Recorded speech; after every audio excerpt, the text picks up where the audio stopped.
નમસ્કાર મિત્રો, ચાલો સમય બગાડ્યા વગર સીધા જ આજના સૌથી મહત્વના કરંટ અફેર્સ પર જઈએ, જે તમારી પરીક્ષા માટે ખૂબ જ ઉપયોગી સાબિત થશે. તો આજે આપણે શું જોવાના છીએ? આપણે 4 મુખ્ય ભાગમાં વાત કરીશું: રાષ્ટ્રીય અને રાજ્યના સમાચારો, પછી આંતરરાષ્ટ્રીય અપડેટ્સ, વિજ્ઞાન અને ટેકનોલોજીમાં શું નવું છે, અને છેલ્લે કલ્ચર અને સ્પોર્ટ્સના રાઉન્ડઅપ પર. આનાથી તમારું રિવિઝન એકદમ સ્ટ્રક્ચર્ડ રીતે થઈ જશે.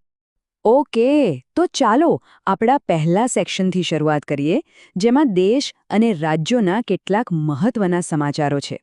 તો ચાલો શરૂઆત કરીએ અર્થવ્યવસ્થાના એક મોટા સમાચારથી. નાણાકીય વર્ષ 26માં આંધ્રપ્રદેશ દેશનું નંબર 1 ઇન્વેસ્ટમેન્ટ ડેસ્ટિનેશન બની ગયું છે. તમે જુઓ, કુલ રોકાણનો 25.3% હિસ્સો એમનો છે, જે ઓડિશા અને મહારાષ્ટ્ર કરતાં પણ આગળ છે. હવે પરીક્ષણની દૃષ્ટિએ આ કેમ મહત્વનું છે? કારણ કે આ સફળતા પાછળ કેટલાક મુખ્ય કારણો છે, જેમ કે પોલિસી રિફોર્મ્સ, ફાસ્ટ ટ્રેક અપ્રુવલ્સ અને ઇન્ફ્રાસ્ટ્રક્ચર ડેવલપમેન્ટ. રાજ્યની અર્થવ્યવસ્થા અને રાષ્ટ્રીય વિકાસના સંદર્ભમાં આ પોઈન્ટ્સમાંથી સવાલ બની શકે છે. હવે એક ખૂબ જ રસપ્રદ સમાચાર પર્યાવરણમાંથી. કર્ણાટકના વિજયનગર જિલ્લામાં પહેલીવાર એક સ્ટ્રોબેરી લેપર્ડ જોવા મળ્યો છે. આખા ભારતમાં આ માત્ર બીજી જ વાર બન્યું છે, એટલે આ ખરેખર એક મોટી વાત છે. તો સવાલ એ થાય કે આનો રંગ આવો કેમ છે? આ એક દુર્લભ જેનેટિક કન્ડિશનને કારણે છે, જેને એરિથ્રિઝમ કહેવાય છે. યાદ રાખજો, પરીક્ષામાં 2 વસ્તુ પૂછાઈ શકે છે. એક તો એનું લોકેશન, વિજયનગર, કર્ણાટક, અને બીજું આ વૈજ્ઞાનિક ટર્મ, એરિથ્રિઝમ. ચાલો હવે એક પોઝિટિવ સોશિયલ ન્યૂઝ જોઈએ. હરિયાણાએ 2025માં જન્મ સમયે જાતિ ગુણોત્તરમાં એક નવી સિદ્ધિ મેળવી છે. આંકડો છે 923, જે છેલ્લા 5 વર્ષમાં સૌથી વધુ છે અને ગયા વર્ષ કરતાં 13 પોઈન્ટનો સુધારો દર્શાવે છે. હા, અને આ સફળતાનું મુખ્ય કારણ છે ગેરકાયદેસર લિંગ પરીક્ષણ સામે લેવાયેલા કડક વહીવટી પગલાં. સોશિયલ રિફોર્મ્સ અને ગવર્મેન્ટ સ્કીમ્સના ટોપિક માટે આ આંકડો અને તેની પાછળનું કારણ બંને ખૂબ જ ઇમ્પોર્ટન્ટ છે. ચાલો હવે આપણે આગળ વધીએ અને જોઈએ કે આંતરરાષ્ટ્રીય સ્તરે શું ચાલી રહ્યું છે. એક મોટી આંતરરાષ્ટ્રીય ખબર છે. 3 ફેબ્રુઆરીના રોજ અમેરિકાએ વેનેઝુએલામાં એક મોટું મિલિટરી ઓપરેશન કર્યું છે. કારણ તરીકે એમણે રાષ્ટ્રીય સુરક્ષા અને ડ્રગ્સની હેરાફેરી રોકવાનો ઉલ્લેખ કર્યો છે. જુઓ, આ ઘટનાને કારણે આંતરરાષ્ટ્રીય કાયદા અને રાષ્ટ્રીય સાર્વભૌમત્વ એટલે કે નેશનલ સોવરેનિટી જેવા મુદ્દાઓ પર એક મોટી ડિબેટ શરૂ થઈ ગઈ છે. યુપીએસસી જેવી પરીક્ષાઓમાં ઇન્ટરનેશનલ રિલેશન્સ માટે આ એક ખૂબ જ મહત્વનો ટોપિક છે. હવે કૃષિ ક્ષેત્રમાં ભારત માટે ગર્વ લેવા જેવા સમાચાર. આપણે 150.18 મિલિયન ટનના ઉત્પાદન સાથે ચીનને પાછળ છોડી દીધું છે અને હવે આપણે દુનિયાના સૌથી મોટા ચોખા ઉત્પાદક દેશ બની ગયા છીએ. બિલકુલ. અને આ સિદ્ધિ પાછળનું કારણ છે બહેતર સિંચાઈ વ્યવસ્થા, હાઈ યીલ્ડ જાતોનો ઉપયોગ અને સરકારની policy support. Global food security અને ભારતીય અર્થવ્યવસ્થા બંને માટે આ એક કી પોઈન્ટ છે. સરસ. હવે આપણા ત્રીજા સેક્શન તરફ જઈએ, સાયન્સ એન્ડ ટેકનોલોજી, જ્યાં કેટલીક શાનદાર પ્રગતિ થઈ છે. મેડિકલ ફિલ્ડમાં એક મોટી બ્રેકથ્રુ છે. યુએસની ડ્રગ રેગ્યુલેટરી ઓથોરિટીએ મિટાપિવાત નામની એક દવાને મંજૂરી આપી છે, જે થેલેસેમિયા સંબંધિત એનિમિયાની સારવાર માટેની પહેલી ઓરલ પિલ એટલે કે મોઢેથી લેવાતી ગોળી છે. આ ખરેખર મહત્વનું છે, કારણ કે તે દર્દીઓ માટે સારવારને ઘણી સરળ બનાવે છે. હિમોગ્લોબિન સુધરે છે અને વારંવાર બ્લડ ટ્રાન્સફ્યુઝનની જરૂરિયાત ઘટે છે.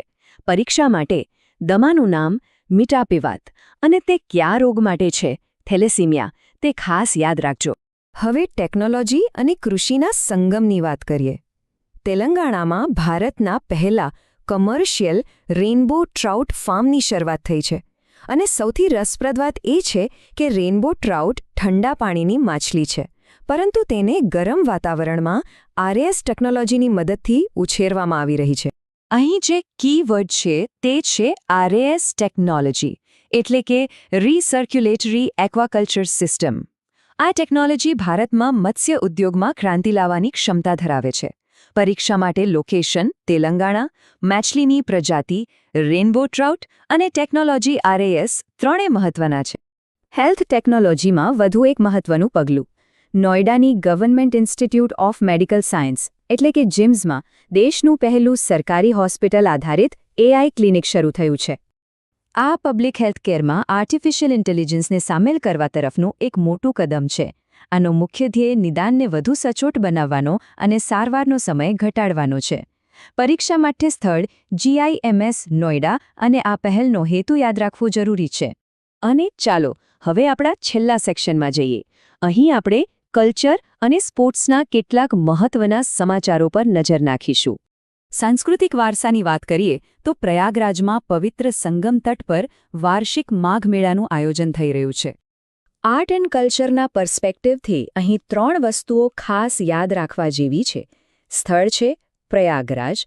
આ સંગમ ગંગા, યમુના અને પૌરાણિક સરસ્વતી નદીઓનો છે. અને આ તહેવારનું ધાર્મિક મહત્વ ઘણું છે. આમાંથી પ્રશ્નો અવારનવાર પૂછાતા હોય છે. હવે વાત કરીએ પરંપરાગત ચિકિત્સા પદ્ધતિની. ચેન્નઈમાં આયુષ મંત્રાલય દ્વારા 9મા સિદ્ધ દિવસની ઉજવણી કરવામાં આવી.